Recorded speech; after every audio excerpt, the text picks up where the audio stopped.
Today's motivation with Vanisha Patel. એક પુસ્તકમાં ખૂબ સુંદર લખ્યું છે કે God gives the toughest journeys to his strongest soldiers. જીવનની કઠિન યાત્રા તેમને જ ભોગવવી પડે છે કે જેમનામાં તે સહન કરવાની શક્તિ હોય છે. દુઃખ, પીડા, મુશ્કેલી તેમના જ નસીબમાં હોય છે જેમનામાં તે સહન કરવાની શક્તિ અને હિંમત હોય છે. તે પછી આર્થિક સંકળામણ હોય કે પછી પારિવારિક ઝઘડા હોય, પ્રિયજનોની ખોટ હોય કે પછી કોઈ ગંભીર બીમારી હોય, વેદનાનું વજન તેમને જ પડે છે જેમનામાં તે ઉચકી શકવાની ક્ષમતા હોય છે.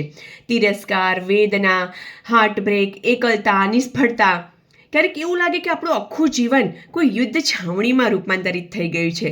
પરંતુ કોઈએ કહ્યું છે એમ કે જો તમારા નસીબમાં યુદ્ધ હશે ને તો તમારા નસીબમાં કૃષ્ણ પણ હશે જ. સ્પેશિયલ તકલીફ માત્ર સ્પેશિયલ લોકોને જ મળે છે. અસાધારણ પીડા અને અસાધારણ તકલીફ એ જ લોકોને મળે છે જેમના રથ ઉપર સર્વશક્તિમાન મુરલીધર બિરાજમાન હોય. રાધે રાધે.